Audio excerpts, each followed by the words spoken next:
Le grand et le petit. L'histoire. Ils étaient deux, le grand et le petit. Les deux frères vivaient chez le roi et se prélassaient dans un coin de sa cour.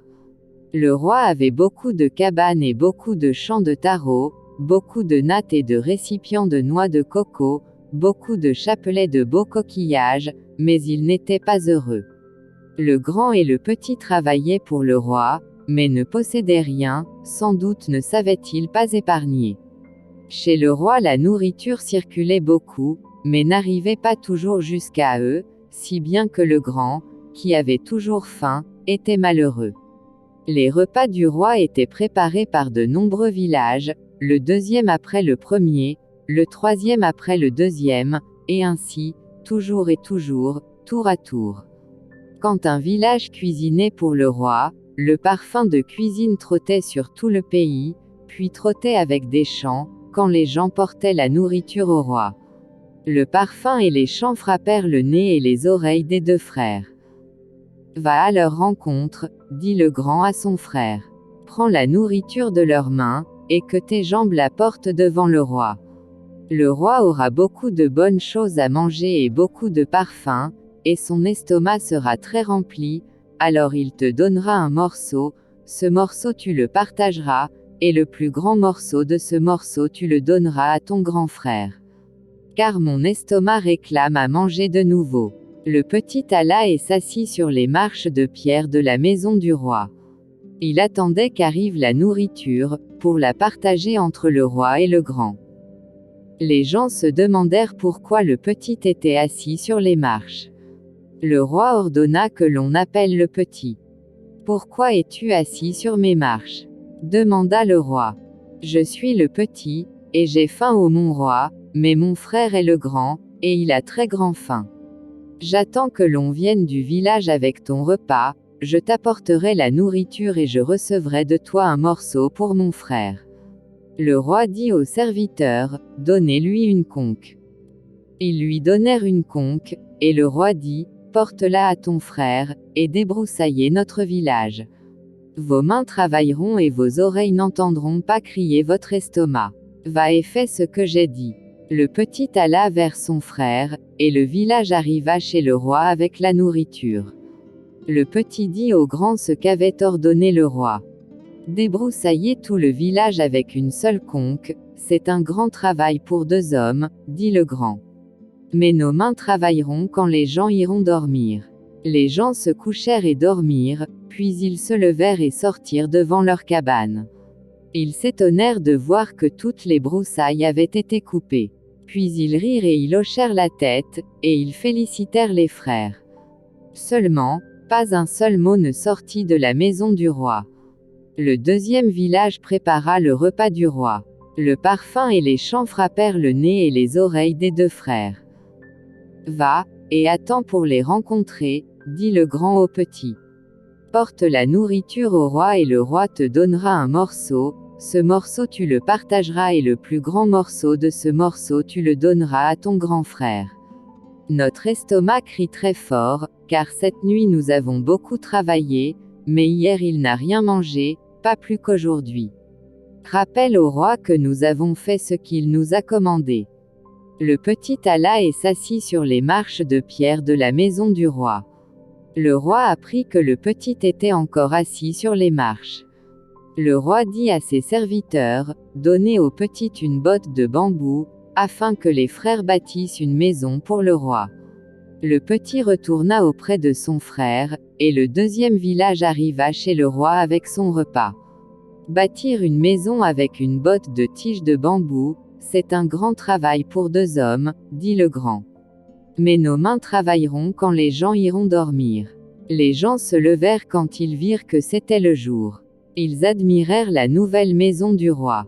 Puis ils rirent et hochèrent la tête, et prononcèrent des paroles qui réchauffèrent les frères, même si leur ventre pleurait, et si leur tête et leurs jambes voulaient dormir.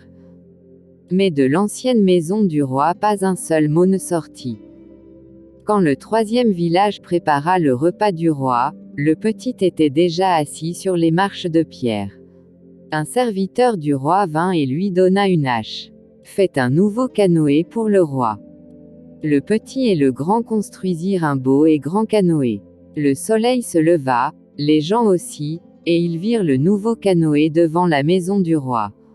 Tous les gens du village admiraient tellement le canoë qu'ils n'allèrent même pas manger, ni pêcher du poisson.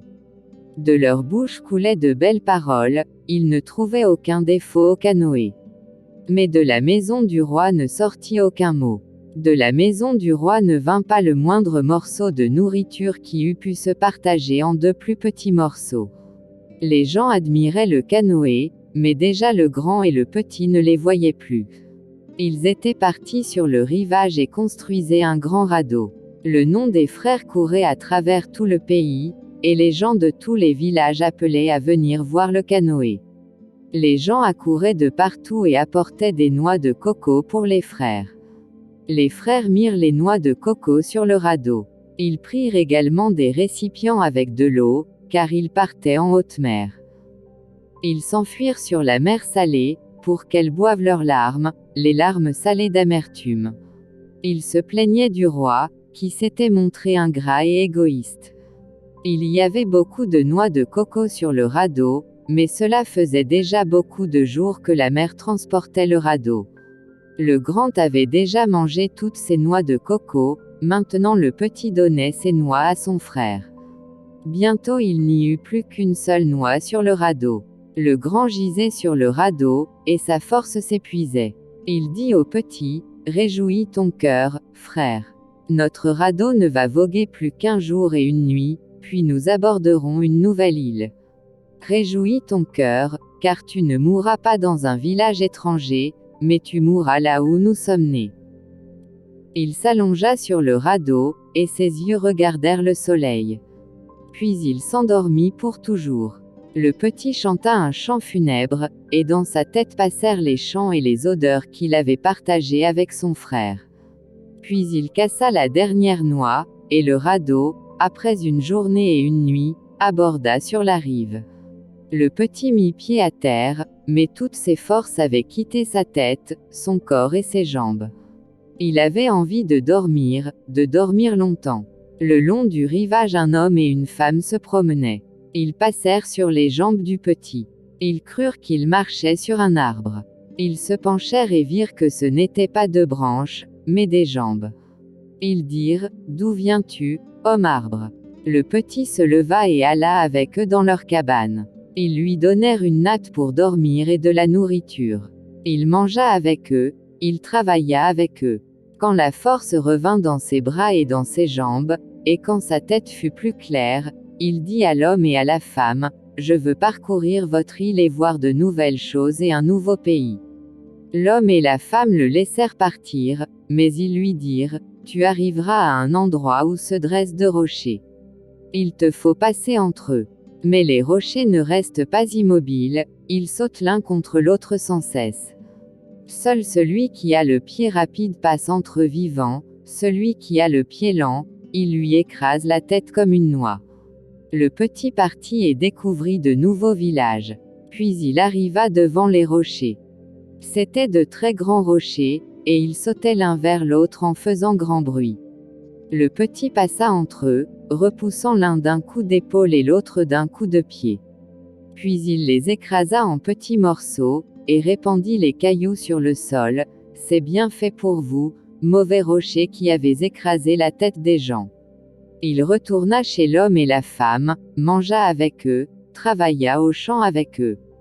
Une fois l'homme lui dit, « Homme arbre, viens avec nous pêcher le poisson, il n'y a plus de chair à manger, et les femmes et les enfants ont faim. » Ils se dirigèrent vers le rivage et marchèrent sur la grève, mais dans la mer il y avait beaucoup de requins. Les gens se demandaient comment ils allaient pouvoir pêcher, car ils mouraient de faim. Ils crièrent, « Qui ira dans l'eau pour chasser les requins ? » « Moi, » dit le petit. Il sauta entre les requins sautèrent sur lui. Le petit saisit une noix de coco, qui flottait sur l'eau, et en donna des coups à tous les requins, les tuant. De grandes vagues et des tourbillons noyèrent et engloutirent les requins, mais elles emportèrent loin dans la mer le petit. Les gens, étonnés, l'appelèrent de la berge. Ils renoncèrent à le secourir, car les vagues étaient trop fortes pour leur canot. Le petit nageait de toutes ses forces quand il entendit une voix qui l'appelait du fond de la mer. Soudain il vit le grand qui lui dit : « Je t'amène des poissons. Accroche-toi à leur queue, ils te mèneront sur la grève. » Ils ramenèrent le petit jusqu'au rivage, et le petit aperçut l'homme et la femme, qui se réjouirent de son retour. Ils lui dirent : « Homme arbre, tu veux rentrer chez toi ? » « Oui, » dit le petit. Ils déposèrent une très grande feuille sur le rivage, et ils dirent : « Mets-toi sur cette feuille. » Le petit se coucha dessus, et ils le recouvrirent avec une autre très grande feuille. Puis ils découpèrent un morceau du rivage avec la feuille, et ils le placèrent sur l'eau, comme un radeau. La mer emporta le radeau avec le petit jusqu'à l'île où étaient nés les deux frères. Le roi apprit que le petit était revenu. Il envoya sa femme se dissimuler entre les cannes à sucre. Lui-même, il grimpa dans le trou par lequel sortait la fumée de la cheminée de sa maison.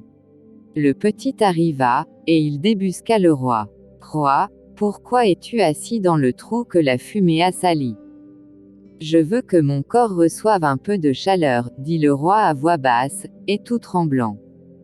Moi aussi, je veux recevoir un peu de chaleur dans mon corps. Mais avec ton corps, tu as bouché le trou pour la fumée, et je ne peux pas me réchauffer. Je me souviens combien j'avais faim et plus encore mon frère, quand tu étais roi et que tu nous prenais notre part. Viens avec moi. » Ils sortirent de la maison, et le petit poussa le roi devant lui, jusqu'à l'endroit où le roi avait des cannes à sucre.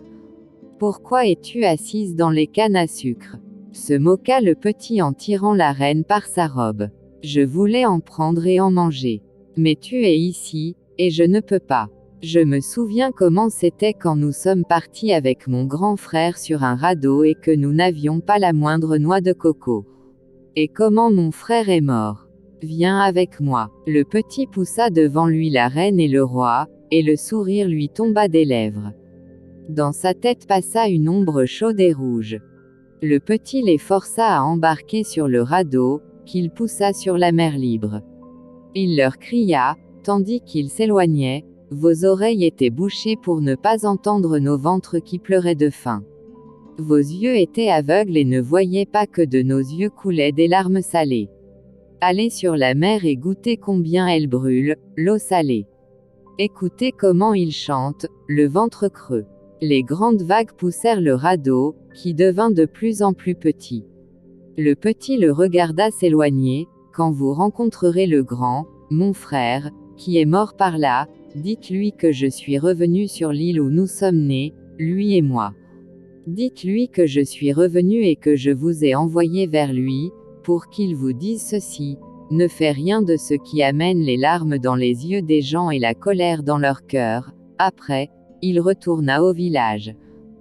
J'espère que ça vous a plu, n'hésitez pas à me mettre en commentaire, et merci de mettre un pouce bleu et s'abonner pour toutes les nouvelles histoires.